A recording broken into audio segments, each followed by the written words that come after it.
নমস্কার বন্ধুরা, রেণুকা রান্নাঘরে আপনাদের স্বাগত জানাই। আজকে দুটো রেসিপি নিয়ে এসেছি। একবার দেখিয়েছি আমার ভিডিওতে কচু শাকে ইলিশ মাছের মাথা দিয়ে ঘন্ট, কিন্তু আজকে কচু শাকে চিংড়ি মাছ দিয়ে ঘন্ট করব। এই গুড্ডুর হাতে চিংড়ি মাছ আছে, গুড্ডুর হাতে চিংড়ি মাছ দিয়ে ঘন্ট হবে। একটা পাতা, একটা চাল কুমড়ার পাতা মশলা দিয়ে ভাজবো। আপনারা দেখবেন, পুরো ভিডিও দেখতে থাকুন আর সঙ্গে থাকুন। চলুন ওরা যাচ্ছি, উনানটা ধরিয়ে নেব। বন্ধুরা, আগে উনানটা ধরিয়ে নিয়েছি, কড়াইটা বসিয়ে দিচ্ছি। প্রথমে আমি রান্না করব চাল কুমড়ো পাতাটা মশলা দিয়ে আগে ভেজে নেব। চাল কুমড়ো পাতা ভাজার জন্য আমি কি মশলা নিচ্ছি আপনাদের দেখাচ্ছি। এর বেটে নিয়েছি কালো সরষে, শুকনো লঙ্কা, আদা বাটা করে নিয়েছি, মানে খুব মিহি করে বেটে নিয়ে একটু দরবাটা করেছি। এতে নিচ্ছি পেঁয়াজ কুচি, এতে নিচ্ছি একটু হলুদ গুঁড়ো আর একটু লঙ্কা গুঁড়ো নিচ্ছি অল্প, দিচ্ছি লবণ। কড়াইতে দিচ্ছি সরষের তেল পাতা ভাজার জন্য। পাতা, চাল কুমড়া পাতা 3টে করে নিয়েছি, 1টি 2টি 3টি। এতে আমি মশলা দিচ্ছি। মশলা এরকম থাকবে, এরকম 5-4 পাট ভাঁজ করে নেব, নিয়ে দিয়ে দেবো।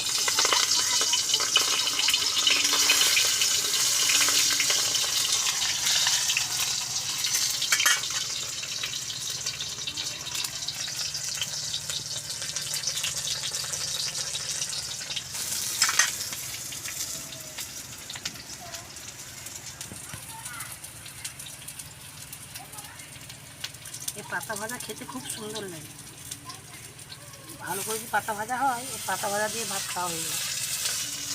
যখন পাতা ভাজাটা হয়ে যাবে তো তার যখন সেন্ট, এত সুন্দর সেন্ট বেরোবে, এত সুন্দর সেন্ট বেরোবে না খেলে বুঝতে পারবেন। কোনো মাছ সবজি কিছুই লাগবে না, এই পাতা ভাজা দিয়ে খাওয়া যাবে। গুড্ডুর বন্ধুরাকে টাটা করবে। আমার চাল কুমড়ো পাতা ভাজা হয়ে গেছে, আমি আর তুলে নিচ্ছি। কত সুন্দর ভাজা হয়েছে, মশলাগুলো সুন্দর ভিতরে একদম সুন্দর করে কালার হয়ে গেছে। একদম যেরকম মশলা কষা হয় মাংসতে, সেরকম মশলাগুলো সুন্দর কালার হয়ে গেছে, মাংসের মতন হয়ে গেছে। আমার গুড্ডু বলছে আর কচুর শাকের জন্য চিংড়ি মাছটা ভেজে নেব। চিংড়ি মাছটা দিচ্ছি লবণ, হলুদ,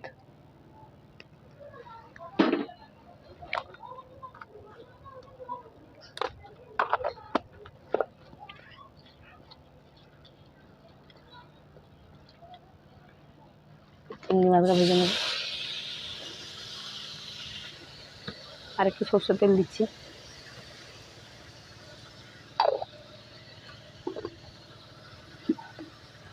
কচু শাকটা কেটে নিচ্ছি। এর শাক ডাঁটা কোনোটাই নষ্ট হবে না, সবটাই তরকারিতে পড়বে। ডাঁটা কেটে নিয়েছি, এগুলোর এই পাতাগুলোই তরকারিতে পড়বে, কোনোটাই নষ্ট হবে না। এসে রাস্তার ধারে যে কচু হয় সে কচু নয়, এটা অন্য কচু। এটা ইলিশ মাছের মাথা দিয়ে কচু শাক যে হয় সেই কচুটা, এটা চাষ হয় বাগানে।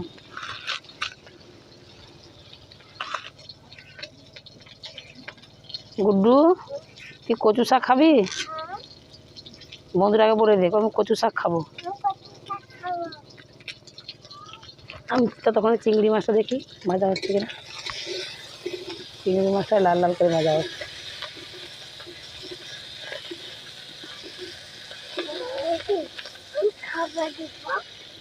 চিংড়ি মাছটা ভাজা হয়ে গেছে, আমি তুলে নেব।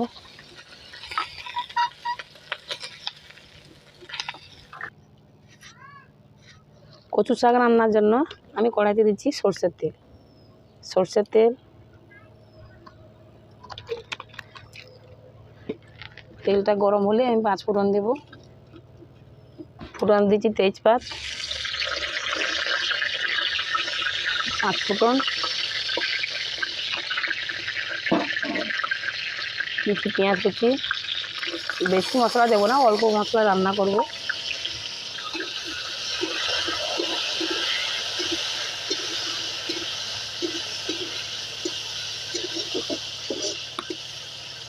পেঁয়াজটা লাল লাল করে ভাজা হয়ে গেলে আদা দেব।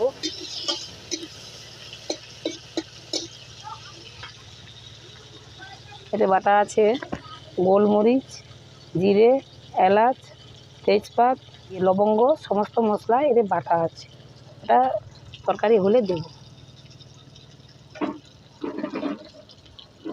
দিচ্ছি আদা,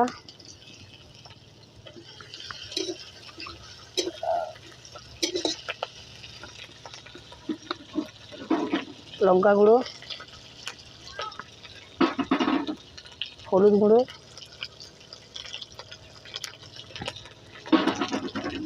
ভালো করে মশলাটা ভেজে নেব, তারপরে জল দেব।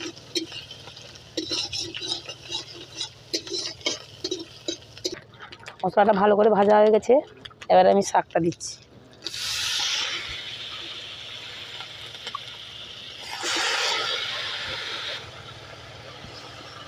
আবার দেবো লবণ,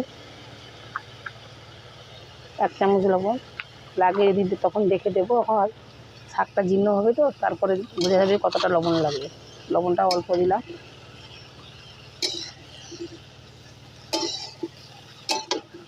ভালো করে নেড়ে চেড়ে ঢাকনা দিয়ে দেব।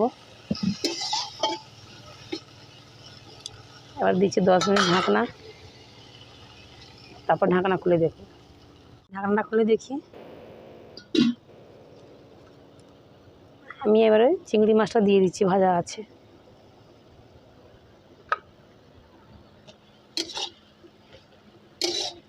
সুন্দর জীর্ণ হয়ে গেছে শাকটা।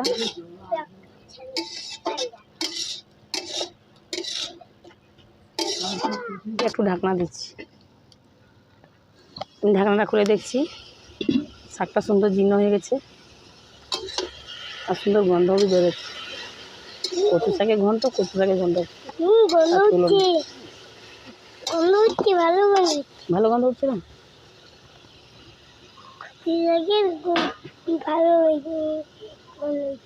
গুড্ডু বলে দিয়েছে ভালো গন্ধ উঠছে। এই সমস্ত মশলা যে বাটা আছে, এলাচ, গোলমরিচ, জিরে, তেজপাত, লবঙ্গ, মশলাটা দিয়ে দিচ্ছি। তার সঙ্গে আর একটু জল দিচ্ছি, দিয়ে 2-4 বার ফুট খেলে ঢেলে নেব। এই মশলাটা যে উপরে দিলাম, এটাই তো আসল, এটাই খেতে ভালো হয়। আর কিছু দেবো না, আর 10 মিনিট হবে, তারপরে আমি ঢেলে নেব। কচু শাকটা হয়ে গেছে। গুড্ডু দেখ তো কেমন হয়েছে?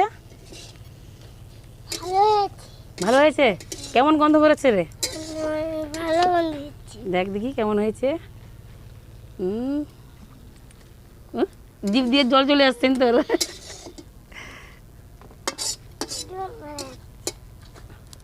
গুড্ডু বলছে ভালো গন্ধ বেরোচ্ছে।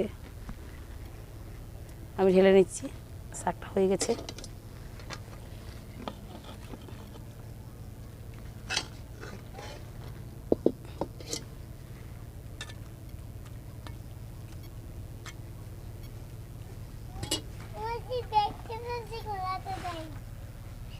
আজকে হয়ে গেছে চাল কুমড়া পাতা মশলা দিয়ে ভাজা। কত সুন্দর হয়েছে, মশলাটা সুন্দর একদম মাংসের মতন কষা কষা করে ভাজা হয়েছে। আর এতে হয়েছে চিংড়ি মাছ দিয়ে কচুর শাক। একটু খেয়ে দেখ তো কেমন হয়েছে, দেখ। আরে একটু মুখে তো নিবি, এটা নে, এটা খা। বলে দে বন্ধুরাকে, বলে দে কেমন হয়েছে। ভালো লাগছে বলে দে। কত তরকারি ভালো হয়েছে বলে দে, সে থেকে থাকে কতবার খাবে চলে এসো। করে ঝাল হয়েছে নি, একটু ঝাল হয়েছে, আর ঝাল হয়েছে বলছে। নমস্কার বন্ধুরা, আজকে দুটো রেসিপি আপনাদের দেখালাম। একটা চাল কুমড়ো পাতা মশলা দিয়ে ভাজা, আর একটা চিংড়ি মাছ দিয়ে কচুর শাক। আপনাদের যদি রান্নাটা ভালো লেগে থাকে, লাইক শেয়ার সাবস্ক্রাইব করে দেবেন এবং পাশে থাকবেন, সঙ্গে থাকবেন। সবাই সুস্থ থাকবেন, ভালো থাকবেন।